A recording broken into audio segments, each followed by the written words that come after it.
Hola, ¿qué tal? Bienvenidos, bienvenidas a Texto y Contexto. Soy Luis Francisco Blandón desde Caracas, Venezuela. Hoy de un tema muy importante. Hablamos del contexto histórico del Congreso Anfictiónico de Panamá, casi 2 siglos de aquel sueño bolivariano en el Istmo.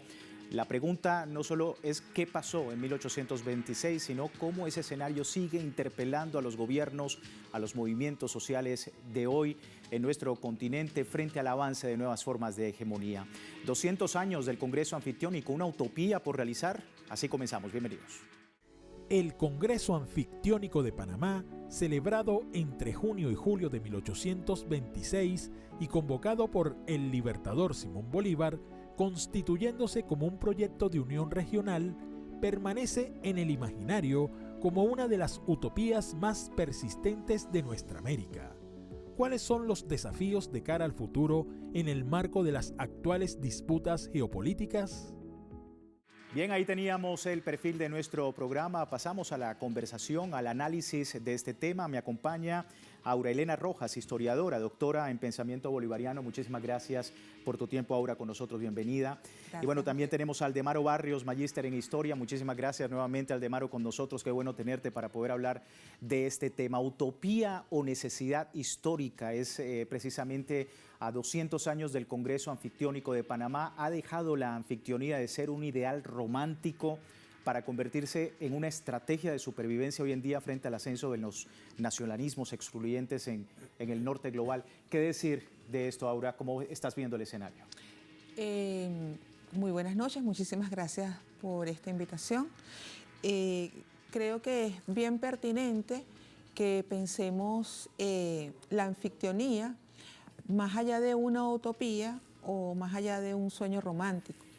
La anfictionía para el siglo XIX y liderado por Simón Bolívar fue un proyecto de unión y liga para la defensa no solamente del momento en el que se estaban produciendo los distintos enfrentamientos entre las nobles repúblicas en toda la América con el hegemón de ese momento que era España, sino que fue la posibilidad de concretar repúblicas que tuvieran las fortalezas para defender 3 cosas supremamente importantes.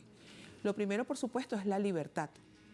Lo segundo tenía que ver con la emancipación propiamente dicha en sus distintos estadios, los políticos, los sociales, los económicos, pero sobre todo los culturales. Y el tercero, que es uno de los temas que maneja muy bien nuestro compañero Aldemaro, tiene que ver con la paz, la necesidad de que la unión y la liga en defensa de la libertad y la emancipación asegurara para esa generación decimonónica, pero también para las generaciones del futuro, una paz duradera en estadios de democracia y en estadios de desarrollo para todos los colectivos sociales que, como bien sabemos, en América Latina son bastante diversos, y de eso tenía plena conciencia el libertador Simón Bolívar. Sin embargo, el proyecto como tal era justamente juntar esas diferencias en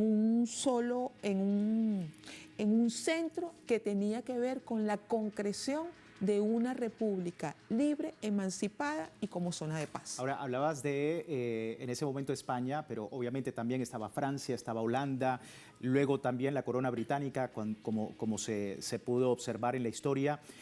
¿De qué manera estás viendo, Aura, cómo esa posibilidad de un mayor entendimiento entre países de la región iba a contrarrestar eso? Ya la anfictionía tenía anteriormente pues conocimiento, por lo menos Simón Bolívar en su pensamiento, de que esto iba a ocurrir.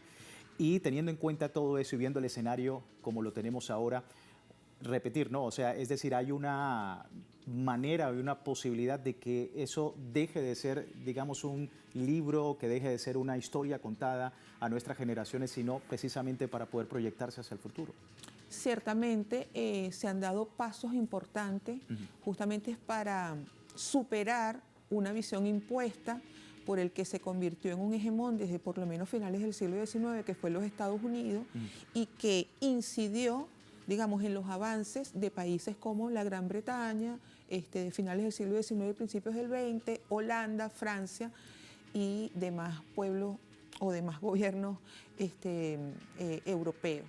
¿Por qué? Porque lo que se implantó fue una visión no de unión, no de liga, ni siquiera desde el punto de vista defensivo, sino de la idea de integración desde un panamericanismo que solamente escondía los intereses de este hegemón que se conformó como tal, o por lo menos visiblemente desde finales del siglo XIX, que son los Estados Unidos, y que implantó el sistema capitalista mundial como un escenario para los intereses que pergeñaran justamente estos proyectos de integración que se empezaron a desarrollar en el siglo XX. Sí, y bueno, y luego obviamente el monroísmo, hablamos también de esto, Valdemaro, porque en 1823 se genera lo que llamamos el monroísmo, y ante todo esto preguntarte, ¿utopía o necesidad la anfictionía en la actualidad? Las dos, porque una necesidad, ahora dice algunos elementos que son interesantes a analizar a fondo, ¿no? Yo veo que en el caso del proyecto de la anfictionía de Bolívar, había tres aspectos fundamentales. Uno, el tema de salir de la guerra y entrar en un proceso de paz. Para entrar en un proceso de paz había que tener vínculos, negociaciones, comercio. De allí los tratados el año 22 con Perú y con las provincias del Río de la Plata, hoy Argentina, y la zona sur. Luego el convenio y el tratado comercial con México. Inmediatamente después del 24 con Estados Unidos. Después inmediatamente con Gran Bretaña. Es decir, el comercio, según la visión de Bolívar, eso no ha perdido vigencia. La política de comercio exterior como aldabón o como recurso para procesos de paz y conciliación, etcétera. Y también la seguridad es importante también, porque obviamente se generaba un ejército, o se quería manejar un ejército multinacional para garantizar ese la segundo seguridad. aspecto. Uno de los puntos esenciales de lo que Bolívar proponía era la liberación, la independencia de Cuba y de Puerto Rico. Y eso pasaba por el hecho de tener una fortaleza militar marítima, como efectivamente se estaba organizando en Cartagena.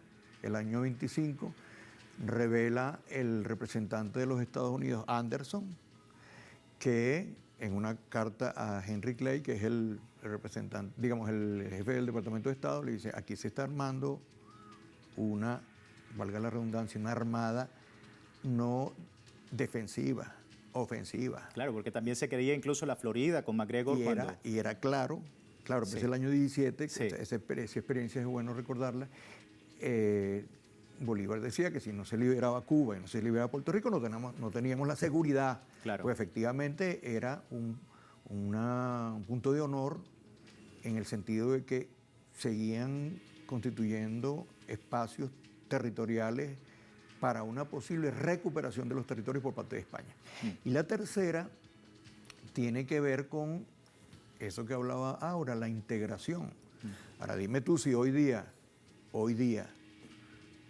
entendiéndonos los latinoamericanos o nuestroamericanos y caribeños como una gran civilización, como un gran polo civilizatorio cultural, en tanto existen otros polos de poder como el euroasiático, como el europeo combinado con los Estados Unidos, si nosotros no tenemos, es impostergable y necesario, por eso la necesidad de que la integración se siga consolidando. Hemos ido hacia atrás, hacia adelante, pero creo que no existe total liberación e independencia en América Latina, en ninguno de los países que nos fracturaron como estamos fracturados, de lograr esa libertad, esos principios de los cuales hablaba Aura, si no hay integración.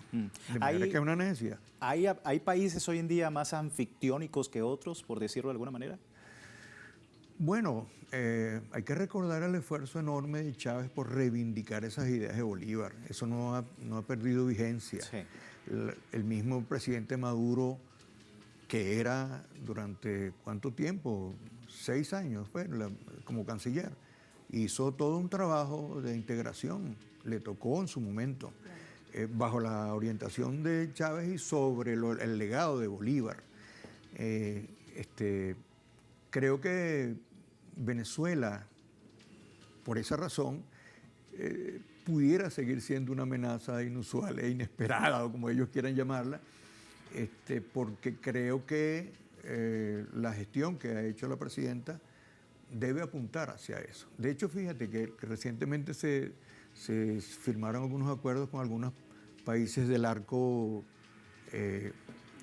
caribeño que es necesario recuperar. Sí. Porque ha habido todo un bombardeo, un tiroteo, por decirlo de alguna manera, sobre esas relaciones con CARICOM y Venezuela, previendo que somos un peligro para los Estados Unidos.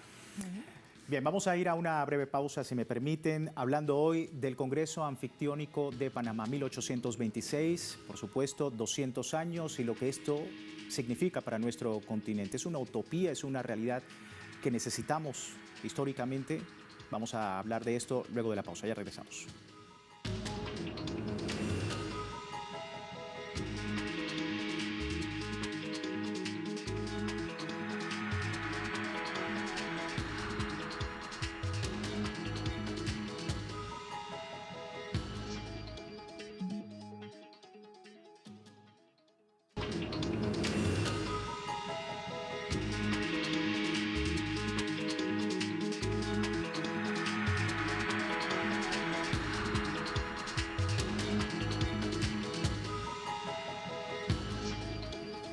Gracias por seguirnos en Texto y Contexto, hoy hablando de los 200 años del Congreso Anfictiónico, una utopía por realizar. Hablábamos antes de la pausa de cómo está la anfictionía, de cómo se está percibiendo en nuestros países y de la importancia de que hay algunos países que tienen más el pensamiento anfictiónico precisamente por lo que les ha tocado vivir en su historia reciente. Y quería, Aura, con esto también extenderte la pregunta, ¿no? Porque obviamente hay ejemplos como el de México, por ejemplo, que posteriormente se planteaba la necesidad de una anfictionía, pues teniendo en cuenta pues la agresión de Estados Unidos, la pérdida del territorio por parte de Norteamérica, y esto ha generado, por supuesto, dentro de los mexicanos, pues la necesidad de un pensamiento anfictiónico. ¿Cómo has visto ese proceso?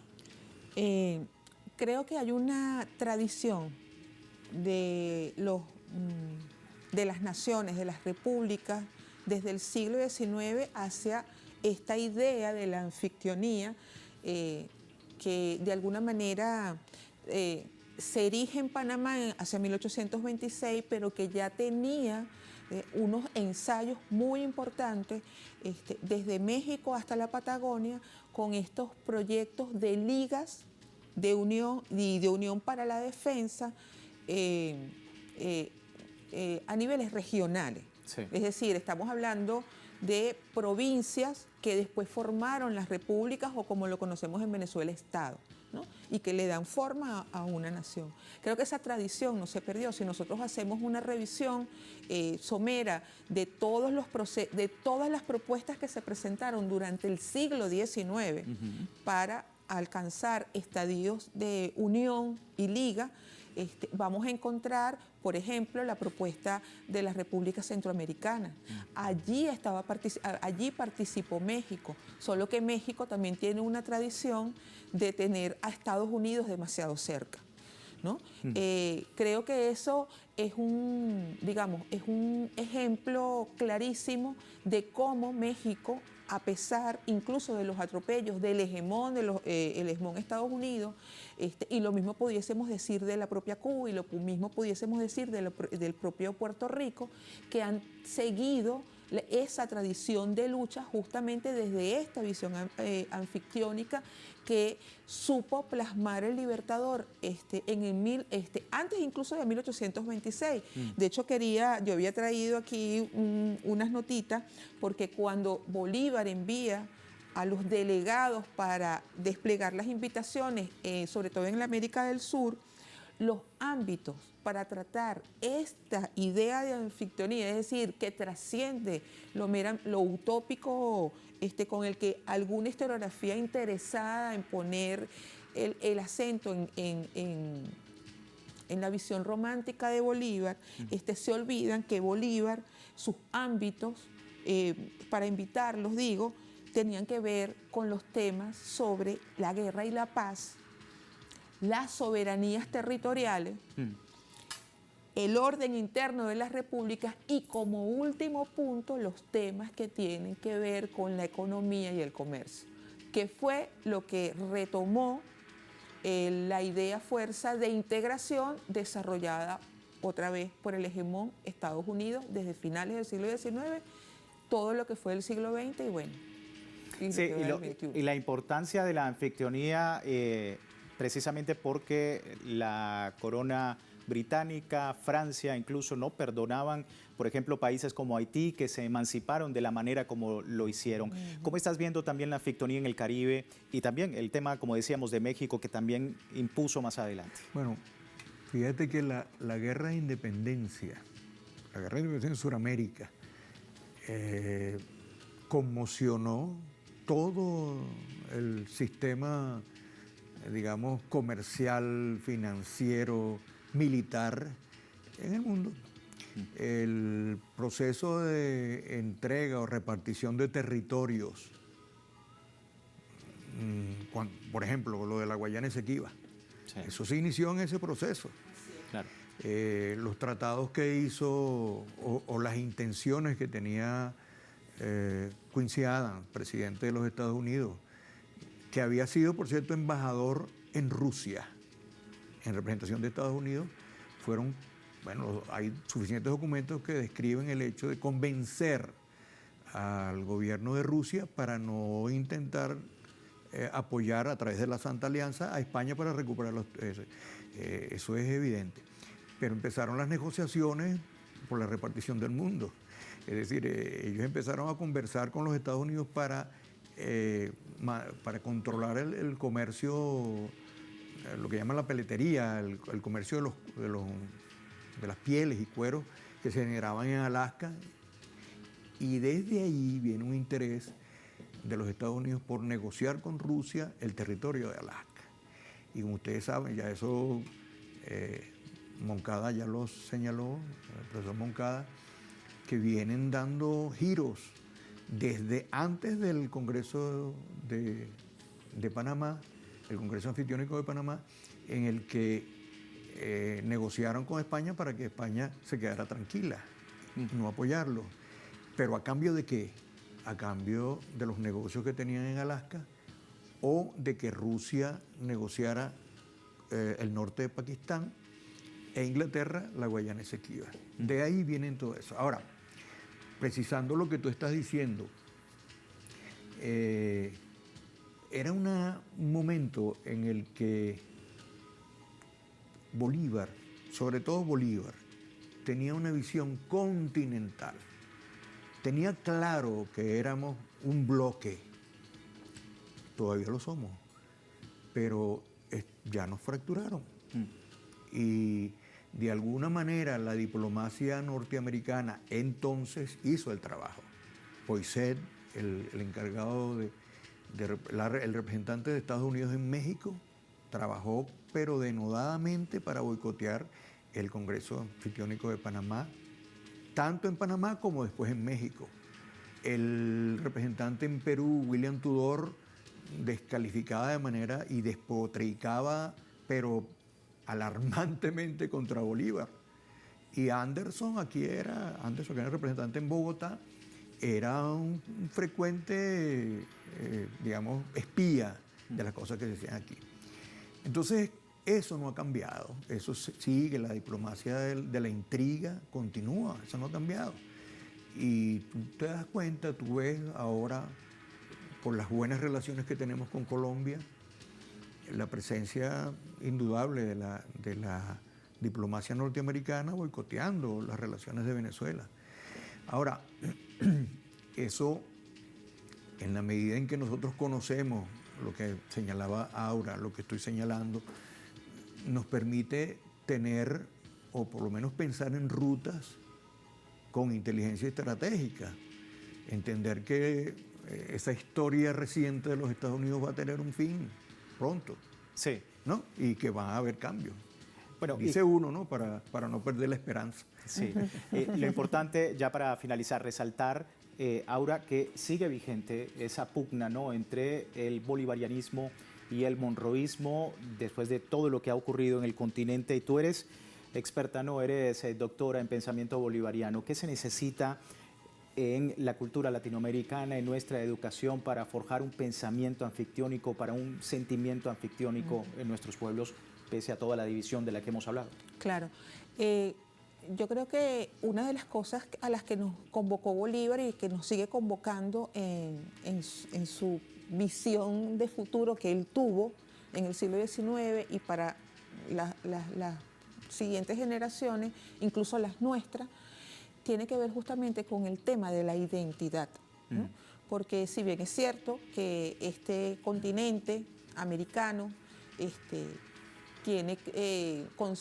se conservan muchos nichos culturales que de alguna manera nos diferencian, todavía hoy en pleno siglo XXI nosotros seguimos conservando espacios que nos son muy, muy comunes y muy, muy familiares.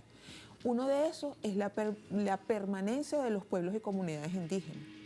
Otro elemento importantísimo son los procesos de lucha de nuestros pueblos, justamente para alcanzar estadios de libertad, de emancipación y de paz. Otro de los elementos que nosotros tenemos que de alguna manera empujar, y este tipo de encuentros, este tipo de programas abona grandemente a la patria grande americana, son los intercambios, porque a partir del conocimiento y de las estrategias implantadas por los distintos hegemones, a nuestras sociedades se nos ha legado verdades que no son tales y se nos ha legado conocimientos que no son tales. Nosotros conocemos el Congreso Anfictiónico de Panamá como una utopía de Simón Bolívar, y esto fue un proceso pensado, pergeñado y llevado adelante y empujado por Bolívar como líder, pero también por una serie de hombres que en el continente, sobre todo en el continente sudamericano, en el subcontinente, perdón, suramericano,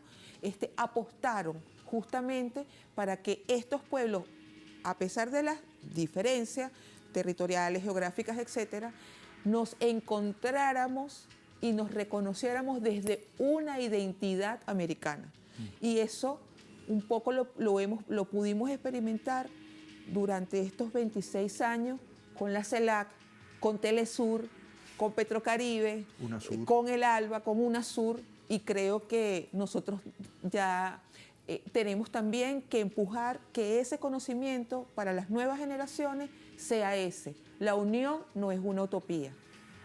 Importante la observación, y con esto nosotros también preguntarle a la audiencia de Texto y Contexto: el Congreso Anfictiónico de Panamá, 200 años, utopía o necesidad histórica. Le invitamos también a participar en contáctenos@telesurtv.net. Lamentablemente se me termina el tiempo. Muchísimas gracias a ustedes. Vamos a seguir hablando del Congreso Anfictiónico más adelante en nuestro Texto y Contexto. Por el momento siga con nuestra programación. Gracias por seguirnos.